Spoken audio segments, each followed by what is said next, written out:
Wes. Okay. All right. Good afternoon and welcome to the Insurance and Pharmaceuticals Subcommittee of the House Health and Government Operations Committee.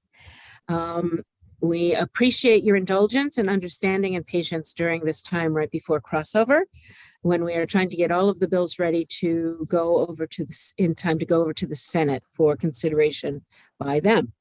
And we have 4 bills on our agenda today.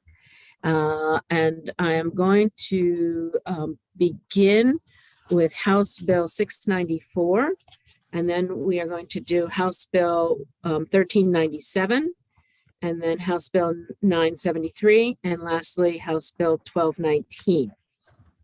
And I have a message from one of our committee members. Government Ops is still working, and let me see how many committee members I have.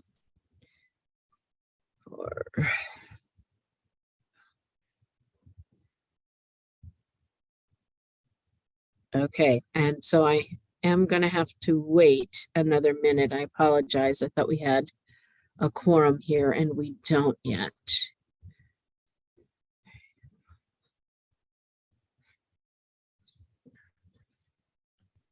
What's quorum for subcommittee? 7 or 8?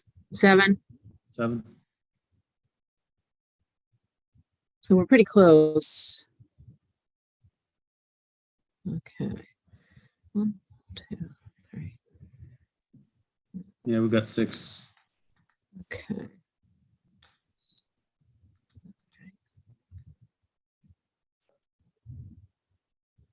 There is another subcommittee meeting, which is why we are being held up.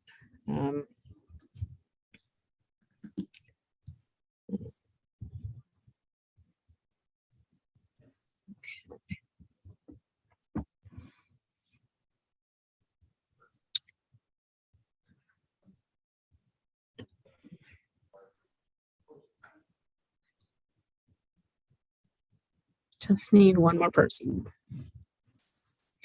If I knew a good song, I would sing it. There would be, it is Happy St. Patrick's Day to everyone, and Happy Purim to everyone as well. And it's been a treat today eating my Chomintagen with a migraine on. So, and it's one of those things that you can easily grab with your hands as you're trying to talk to folks on the phone.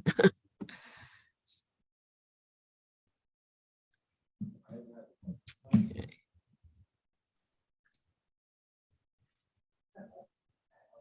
Madam Chair, should we text the committee members? Well, I know that Delegate Sample Hughes is in is in a committee. Delegate Krebs is here, so we can get started. Wonderful. Yes, thank you. Thank you for your patience. And we will go ahead and get started on House Bill 694. And I'm going to turn it over to Aaron Hopwood first to tell us what this bill does. You've received a packet of amendments. The amendments to House Bill 694 become the bill. So the bill would require the Health Services Cost Review Commission, in coordination with the Department of Human Services, the State Designated Exchange, the Office of the Comptroller, and the Maryland Hospital Association, to develop a process that identifies the patients who paid for hospital services who may have qualified for free care under Section 19.214.1 of the subtitle at the time of care in calendar years 2017 through 2021. The process must provide reimbursement to the patients who are identified and ensure that a patient's alternative address is used if the patient requested an alternative address for safety reasons. The HSCRC, the Department of Human Services, and the Office of the Comptroller may share or disclose relevant tax information. There's also a report requirement that they would report on the implementation of hospitals on the process that's required. And if the process requires statutory changes, the commission would include recommendations for those changes in the report. But if the process does not require statutory changes, each hospital would be required to implement the process on or before January 1st, 2023. Okay, thank you, Erin. Thank you for all your work on this. I'm going to turn it over to Delegate Charkoudian, the sponsor of the bill. Well, thank you. And thank you for your work on it. And I can give a brief background, but I actually don't have that final set of amendments. Is it possible for that to be sent to me? Lisa, can you forward that? Thank you. So I think that what happened, we spent a lot of time throughout the summer, last fall, working out a way for, I don't know, do you need the background on the bill again, the report, or just you want to know sort of where we are and why we're at these amendments? You can give a little background because I think, I'm not sure if we've spent time on this bill yet, so. Sure. Okay. So just as a quick reminder, the report that this committee put into legislation in 2020 led to the HSCRC. It was a thorough, comprehensive report, but one of the findings was that in 2017 and 2018, based some on very specific data matching and some on assumptions, an analysis that roughly $60 million was collected by the hospitals from people who were eligible for free care, that 60 million each year, so 120 million total. So really want to thank HSCRC for spending a lot of time with me, as well as the Comptroller's Office, DHS, trying to figure out, how could we rectify this challenge, this issue, which I feel there's a moral imperative that we find out that people who were eligible for free care were charged and paid. There's a moral imperative to fix it. So I appreciate Chair Cullison, all your work with me on this. We spent a lot of time trying, because the study was not designed to set up a reimbursement. It took a lot of work trying to figure out how to make the reimbursements happen. And so we brought Comptroller to the table and DHS and CRISP, and really appreciated all of the work. But then one issue came up that we were not able to find a resolution to, and that was the issue of, in the context of domestic violence, there are people who are afraid for their safety and need to have medical information mailed to an address other than the one that they live at with their abuser. And so we were trying to find a way to make sure information didn't show up at a home saying you received medical care if that medical care was not information that the abuser knew, potentially setting off a dangerous situation. And ultimately, in the time that we had between when that issue came to our attention and when crossover was coming, we were not able to develop a solution to that, despite very bright minds being very creative. And so what we decided to do was go back to the original statement, which was that the original study was actually not designed for reimbursement. We were trying to be efficient and not cost, starting from scratch, but we weren't able to do it with that efficiency. And so instead, we're going back to say, okay, the study pointed to this money being collected. We have a moral imperative to repair that harm. And so we are directing all of these agencies and the hospitals to develop a way for the reimbursement to happen. They could use something very close to what it is that we established over the last several months in our negotiations, or they could do something very different, an audit at every hospital or something else. They will find that path. They will implement it if they can do so without needing statutory changes, and they'll tell us how they did on it. I will say that I think, again, I haven't looked at it yet, maybe it's in my email now, that our language is broadly says that that it's possible to that supporting the data sharing. We had some language about the MOU and data sharing. So that would be the thing I think that might need statutory intervention. But I, again, want to thank everyone for all their creative problem solving. And I hope that that the amendments say what I think they do. And if they do, I'm asking you to pass them. Thank you, Delegate. And I want to thank the Hospital Association for working on this and its commitment to making this possible. So Nicole, do you want to say anything before? Sure. Thank you, Delegate Colson. Thanks for bringing us all together to figure this out. We just need a little bit more time, I think, to figure out a process that's going to meet all of the operational considerations that have been raised throughout the past few months, but in particular, the past few weeks. So MHA and our hospitals are committed to being at the table. We think this is an appropriate response given the things that have come to light of late, but we remain committed to it and look forward to reporting back to you on our progress. Okay, thank you very much. So let me ask, are there any questions of the committee? Is there anyone who needs to say something about this bill? Please be concise as our time is limited. Delegate Kipke. Because I was in another subcommittee and I just popped in, I'm going to abstain on the vote because I haven't had a chance to review it. Okay, But that does not express my opinion one way or the other. Just like to know what I'm voting on. Thank you. thank you, Delegate. Thanks for the heads up. Megan Renfrew. Hi, so I wanted to thank you, both you and the sponsor, for all the work that you've done on this bill. I had already sent to Erin, I got a chance to look at the amendment, adding the commission to the subsection B. I think she may have already done that. We also were just talking about whether it might make sense in subsection B to limit it to the purpose of carrying out the process developed under subsection A. I can send that language over to Erin, but just to limit the data sharing to that purpose. That in no way changes the substance of the bill or the process. Okay. No. I think without objection, we'll accept that as friendly amendments. Thank you. Delegate Morgan. Hey, thank you, Madam Chair. So do we still have any idea after the bill has been amended?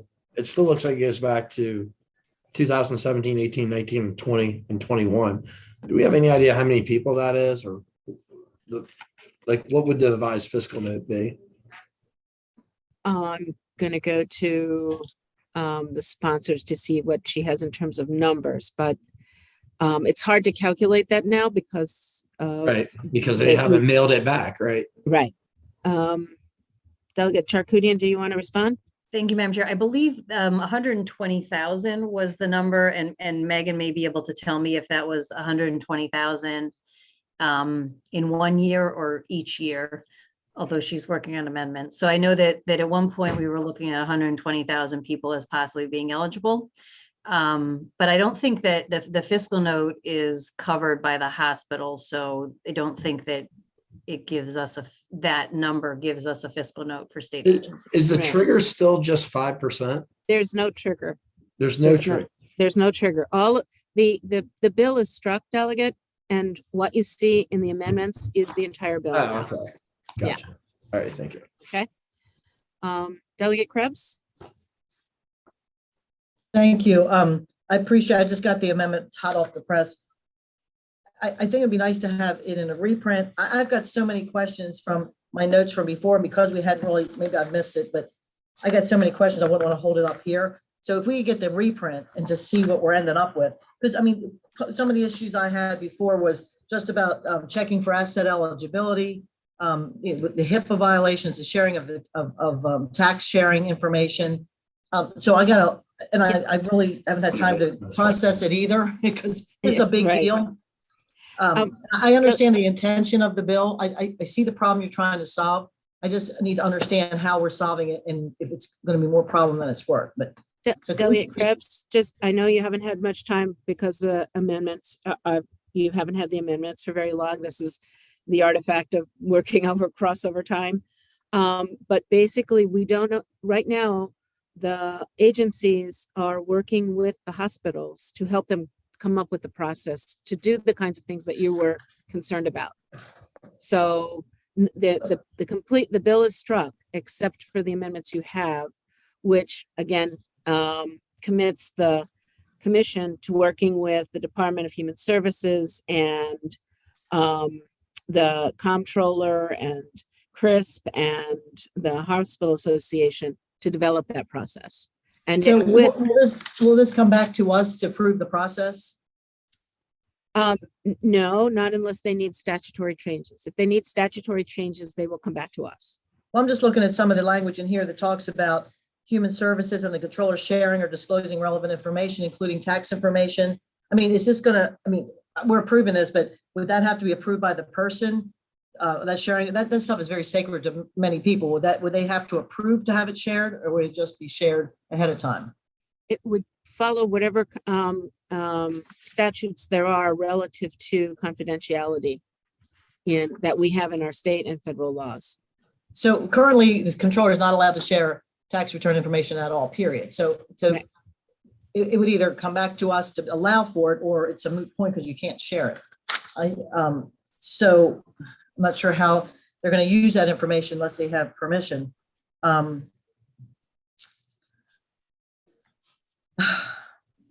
Again, some of the issues, what about, some of the issues that were brought up at the hearing have not been addressed, I don't believe.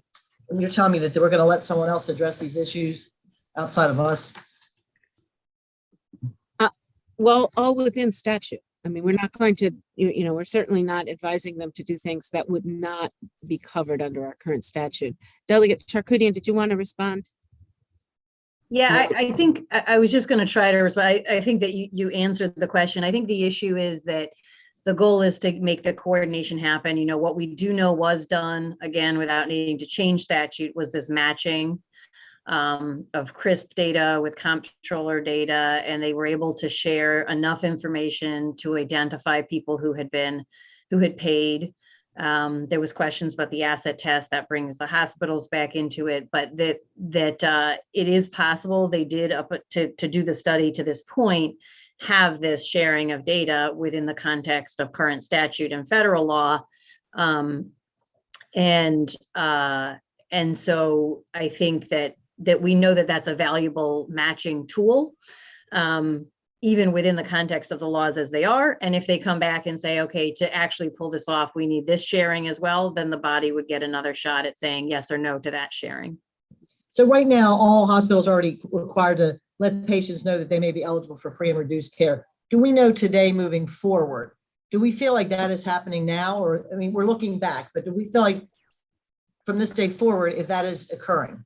Nicole, you want to respond to that? We think it's been occurring all along, Delegate, but we do think legislation was passed that we supported that strengthened and ensured that was happening at different times. I'll reiterate, we do not know if these individuals were in fact eligible, paid anything, we'll get a refund, but this process is going to let us work through all of the questions that you're reminding us of that were raised in the hearing. We just need more time to work through those details. And to your point, the comptroller's office may not be able to share that information with hospitals, and we might then need to come back to you and have a statutory change. So we just have to work through that over the interim. But nothing will happen until that's worked. I mean, I'm very worried about, I'm very concerned about confidentiality because we tend to ignore that. And many people looking at people's assets and tax returns is a really big deal. I believe the state agencies and the amendments that we've seen, the state agencies would determine if this needs to come back for change, right, or if there's the appropriate authority and protections and assurances so that we could start that process over the interim. That's the amendments as I understand them. All right. Well, I would need a chance to look at the amendments myself. I'm sorry about that. It's a pretty big deal. Thank you.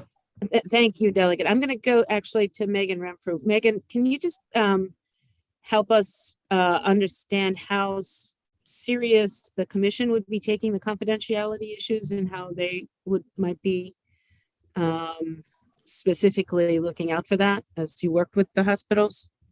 I mean, I think all of the state agencies would be taking that very seriously. We all have obligations around privacy. I don't know if the comptroller's on this meeting, but I think they particularly have very high standards around taxpayer data and taxpayer privacy. And I think part of this process would be determining whether or not we have sufficient statutory authority to share the data that the hospitals might need. And if we don't, we'll come back. I think regardless, we would use appropriate data use agreements to ensure that the sharing meets the requirements that we would normally expect with respect to data sharing. I personally think we're probably going to have to come back to you all on the data sharing item, but did not have time today to consult with our counsel or with the other state agencies to be able to determine that. And I do think we'll need a little time to do that. And this approach will give us that time. And it's in the statute that you'll come back to us if you need to. Yep, if we need to, absolutely. Right. Delegate Saab. Thank you, Madam Chairman.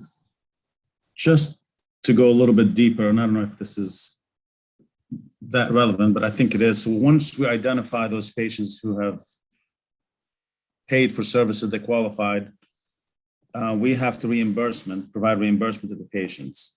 So what if they can't find them, or if they've already passed away?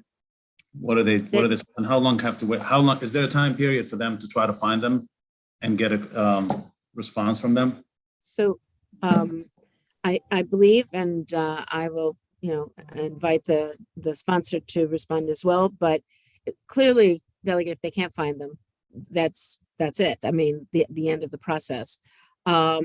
We did not put any timelines in here because that would be part of the development of the process. And the development of the process is including all of those entities that you see in letter A in the amendments. So my expectation is that it would be a reasonable amount of time, but not indefinite. So Delegate Charkoudian, did you want to add anything to that? Yeah, no, I think that's right. I mean, if there's a need to, again, add any details, but clearly if someone can't be found, then they can't be reimbursed. Right, I'm just saying, so just to put, I guess it's more protection for the hospitals, or if they're paying back, what if someone comes back 10 years from now and say, shouldn't there be some sort of time limit that, we made the attempt, it's been 5 months, 10 months, whatever the amount is, so they don't come back and we could just move on. And so that's kind of my concern on this one. And I guess I would ask Delegate if you would be comfortable with letting the hospitals determine that in their development of the process. Right, and I am, but it does say in the second one that have to provide reimbursement. So the reimbursement is, so A is the commission, they have to come up with the process and then identify, or are you saying the process? The process provide, Okay, so we're not physically, the all we're process. doing is just a process right now to see what we're gonna do, not actually refund. Okay. Right. I appreciate it. Thank you. I just printed the amendments. Okay, thank you. Delegate Bandari. Thank you, Madam Chair. Thank you, Delegate Charkoudian. This is very, very important bill in the sense that we are helping the vulnerable, then we are trying to reimburse if they would be qualified for free care. So this could be the best one. I know because of the time limit and stuff like that. I would like to move the amendment. Thank you, Delegate Bandari. Is there a second? Second. Okay, I have a second. It's been moved and seconded. The amendments have been moved and seconded. Is there any further discussion on the amendments? Seeing no hands, all those in favor say aye. All those opposed, please raise your hand, your virtual hands.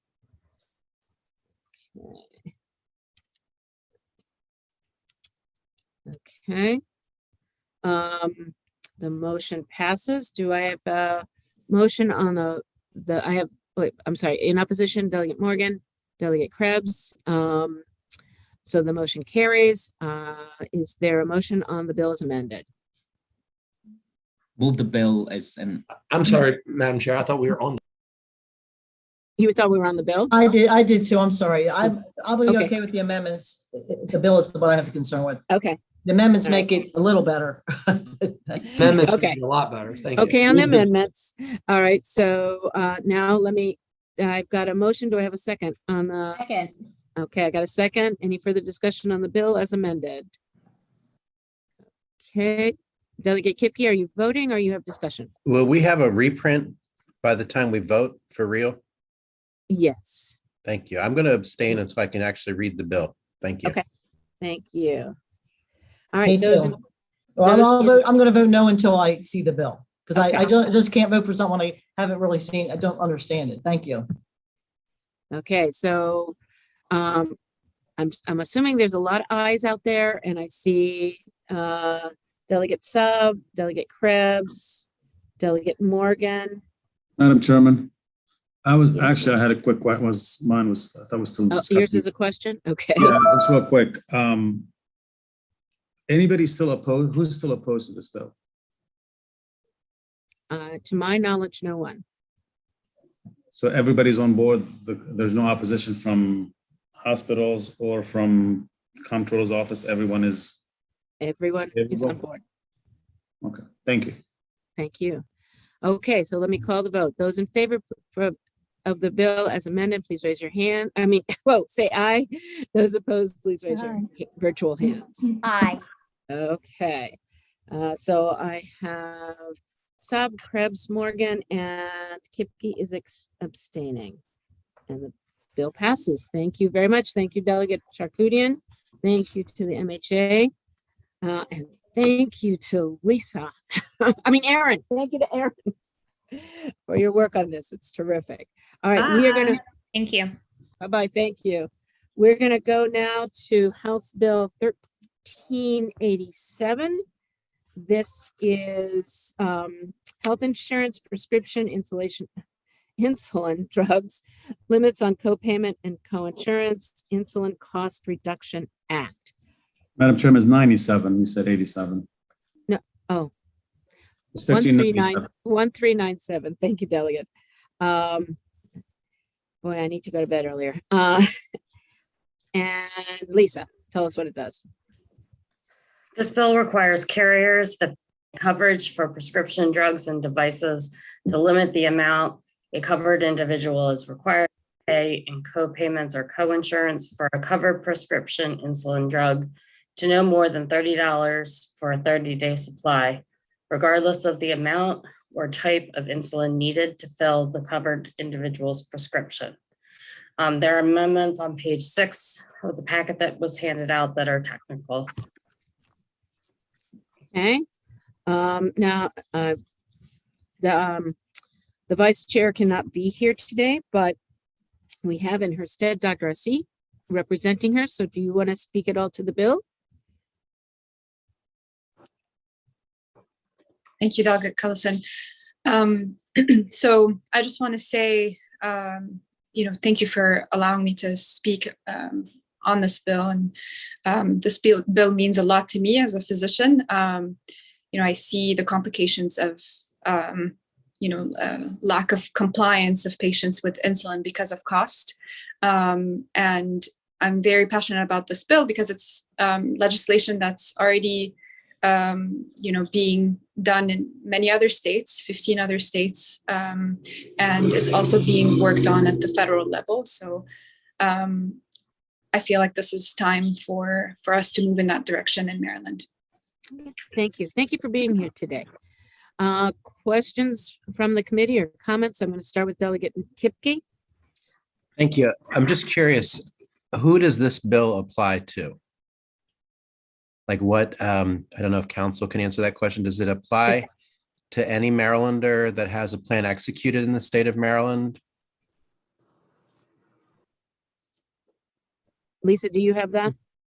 I'm not sure. It looks like Matt has the answer. I was going to say, I have suspect it's our individual and small group market, but let's go to Mr. Really, I'm right. Okay. Matt Celentano, you want to answer that question? It's your standard 18% of the market that the MIA has regulatory authority over. Okay, thank you. And Matt, you wanted to, I know you had some information you wanted to share with us. Thank you, Madam Chair. I'll keep this brief because I think I have an idea of which way this bill is going. And I just wanted to say, I understand why this bill is here. And I just have to sort of just say that I am disappointed that this is moving forward. But most importantly, because it's really disappointing that pharma continues to not engage on any of these issues. They never come to the hearings. They never come to the subcommittee. They hide behind other groups. They refuse to explain why they're okay with unjustifiably raising the prices year after year after year on these life-saving drugs. I think it's disrespectful to the stakeholders. It's disrespectful to this committee and the General Assembly that they refuse to have any discussion about why they continue to unjustifiably raise prices on every single Marylander. And if we don't get to the bottom of that, we're never going to have a real discussion about drug pricing in this state. So that's all. Thank you for letting me have the opportunity. Thank you. Thanks for being here. Other comments? Dr. Essie? I just want to thank Mr. Celentano for his comments, and I agree that this is not a comprehensive solution, but we can't, at the level of the state, we have to do what's in our capacity. And, the insurers have been trying to negotiate with Big Pharma for many, many years. And it's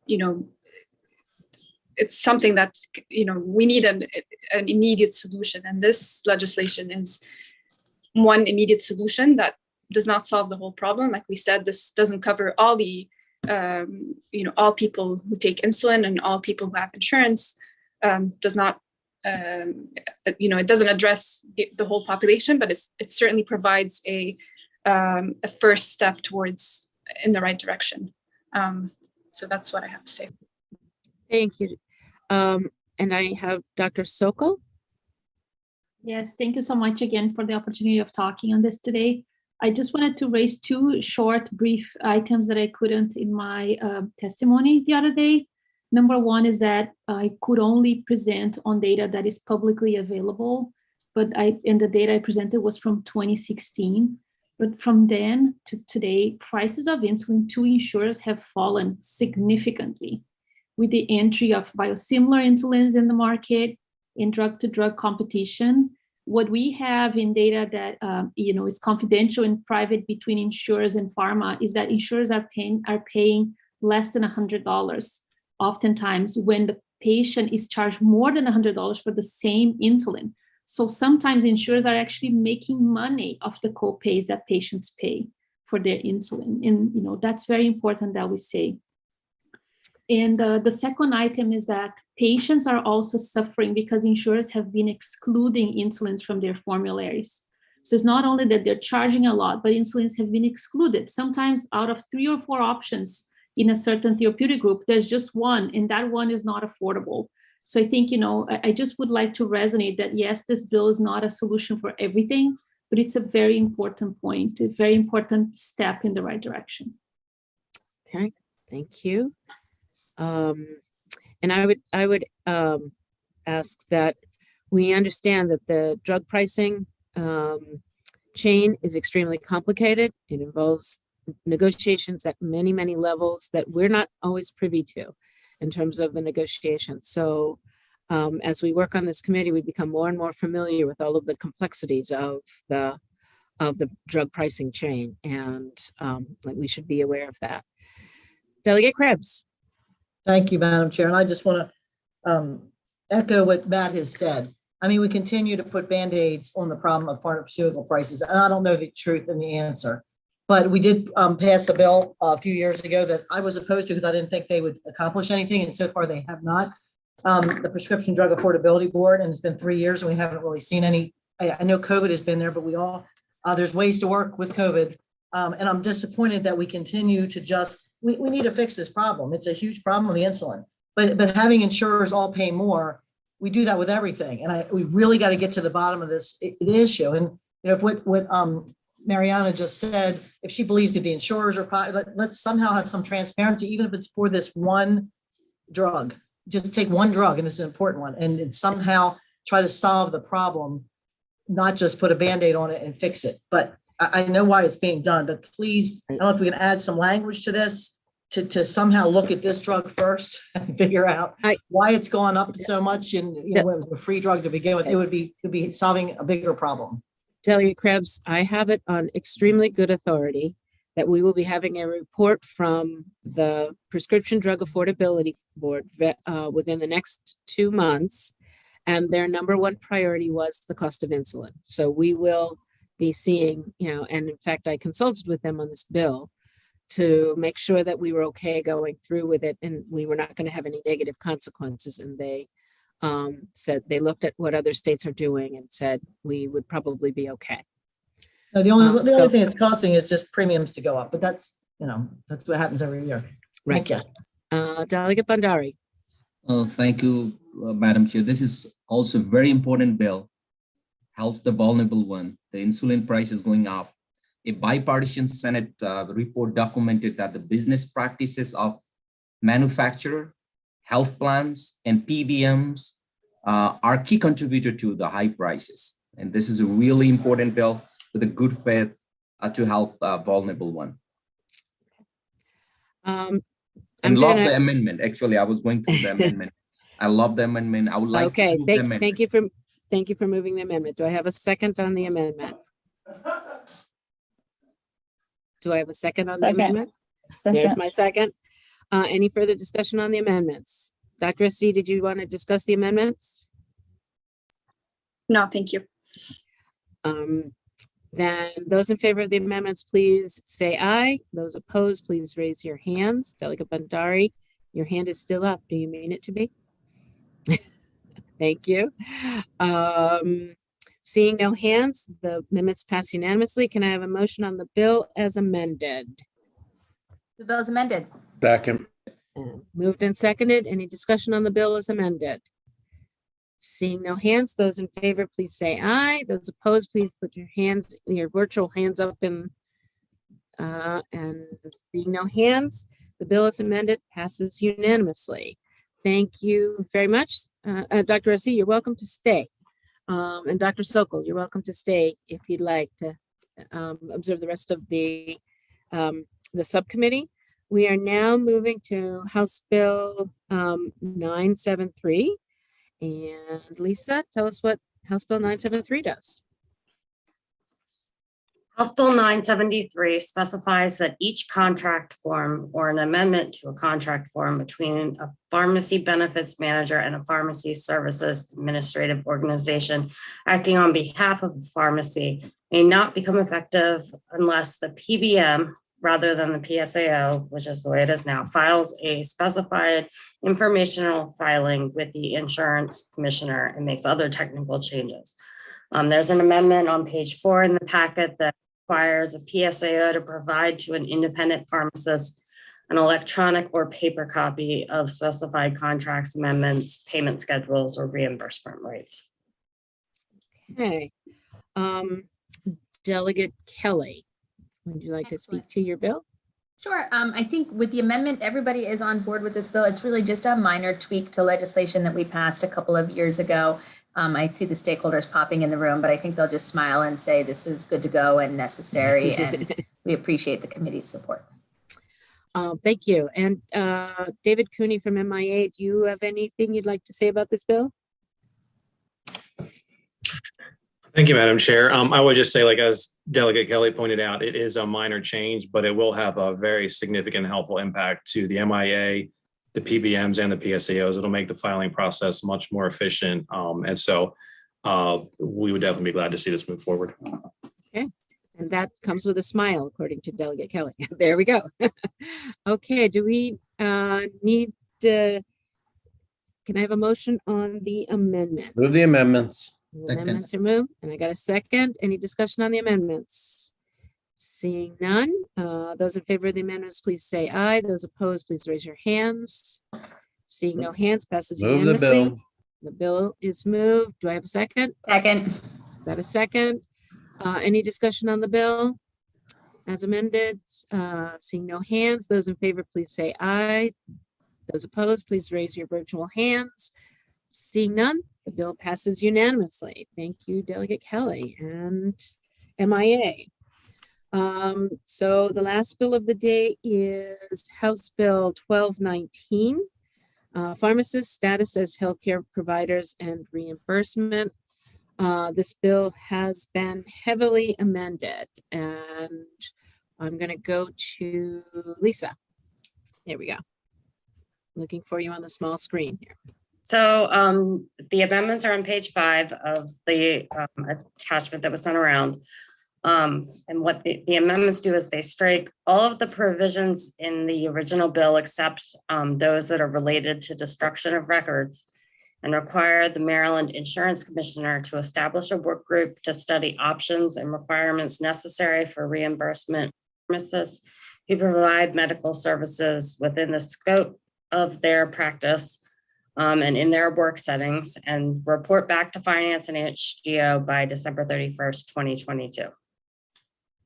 Okay, Delegate Bandari, would you like to speak to your bill? Yeah, thank you. It was the very compromised bill, and thank you for your leadership. And I would like to move the amendment. Okay, the amendments have been moved. Do I have a second? Second. I have a second. Okay. Discussion on the amendments. Is there any discussion on these amendments? They're very good amendments. Very good. Okay, thank you, Delegate Morgan. Aaliyah Horton. From Am I Texas, unmuted? I understand. Sorry, I'm in. Okay, I am unmuted. Can you hear me okay? Yes, we can. Okay. I just had one question about amendments. When she said there was everything except for the document destruction part, is there still the designation as a provider, as a healthcare provider in that list under Health General? I think that's what we discussed about keeping that there. For the destruction of records, that's what that provision. That's where that is. Yeah. That's where that Okay. list is. Yeah. Okay, all Okay. right, thank you. Good. Just one other comment. I know that we ended up having to get to this point. Unfortunately, I was hoping that we would be able to move that and be able to have pharmacists reimbursed for their services. But I do want to thank Delegate Bandari. He's worked very hard on trying to figure out how we can get this bill through, and also Delegate Cullison for agreeing to, help spearhead this work group with the Insurance Administration. And I do think it'll be really important. Other work groups that we've had with the Insurance Administration have really talked about the payment structures on the PBM side. But this will really give us an opportunity to talk about the full scope of pharmacist patient care services and what they offer, where and how pharmacists are being reimbursed for these services. And also will give a good perspective for all of the stakeholders on the return on investment in terms of patient care for the payers, for the state, as well as other healthcare providers to really understand what pharmacists have to offer. Because whenever we have these conversations about scope changes, about payment, PBMs, there's always questions about, well, what are pharmacists doing? And we're often having to repeat ourselves on what we can do, the education and everything. So I think this will be a great opportunity to set a level playing field. And so I do look forward to this, and I do hope that all the stakeholders will participate. Okay, thank you. Thank For you. your work on the bill. Okay, any other comments, questions on the amendments? Seeing none. Oh, Delegate Saab, sorry, I missed your. No, that's fine. Thank you. Just a quick question. So is the title still status as healthcare provider? Is the title still the same? I know the bill is different now, so. I haven't had a chance to change that yet. It will change in the amendments. Okay, and so this is just becoming a study more than anything, right? There's nothing. It's I would call it a work group, not a study. Yeah. Right, I mean, okay. it's a work group that is, trying to reach a goal here. And I'm sorry, and who's in the work, like who's the stakeholders? Are they the MCOs and is just this everyone that's involved, or? I'm gonna leave that primarily to MIA, but I believe we're gonna start with, MIA is going to convene the work group. We'll definitely want representatives of pharmacists. We want representatives of carriers, the managed care, and other stakeholders. I think I was speaking with the commissioner early this morning who thought there might be some other folks she might want to pull in from the Department of Health, depending on, how big the discussion became. Okay, and you think it's enough time for by the end of the year for them to? I accomplish? do. And I'm Commissioner Brain. I see you came in. Would you like to speak to that? Wonder Woman? Oh, I don't know about that, but I think I would say I have the most wonderful staff. Yes. And so many of whom are right here. So we spoke after I spoke to the delegate this morning, and we will be prepared to do what's necessary to get you what you need to get this bill, to get this thing positioned so that you can take it up in the next session. Thank you. And thank you, Madam Chairman. Thank you, Delegate. Delegate Krebs. I just wanted to put on the record what Aaliyah said. Hopefully all those participants that you're inviting will participate, and we'll come back next year and say, hey, it's not ready for prime time. So let them be known that we expect that they're going to all agree to make it ready for prime time, and they all participate in your process. I'm encouraging that so that we can get it done next year. Thank you. And Delegate Krebs, I will definitely try to help facilitate that goal. Thank you, ma'am. And I know that Delegate Bandari has also committed to be working on towards that goal. Is there any other discussion on the bill?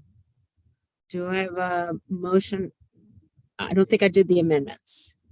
Do I have a motion on the amendments? Move the amendments. And do I have a second? Second. Any discussion on the amendments? Seeing none. Move the bill Those in favor, please. as amended. Oh, on no, we haven't done the amendments yet. This is the amendments first. So those in favor of the amendments, please say aye. Opposed, please raise your hands. Seeing no hands, the amendments pass unanimously. Do I have a motion on the bill as amended? Move the bill. And I think I heard a second in there as well. The bill is amended. Any discussion? Seeing no hands, those in favor, please say aye. Those opposed, please raise your virtual hands. Seeing none, the bill passes unanimously. Thank you all very much. I know there is one set of bills that is outstanding. We were not able to work on yet, but I will be working with the stakeholders on the PBM bills next week. And if we are able to work something out, we will come back to the subcommittee with those. So with that, are there any questions from the committee? Seeing no one, we have a floor session beginning at, Delegate Krebs.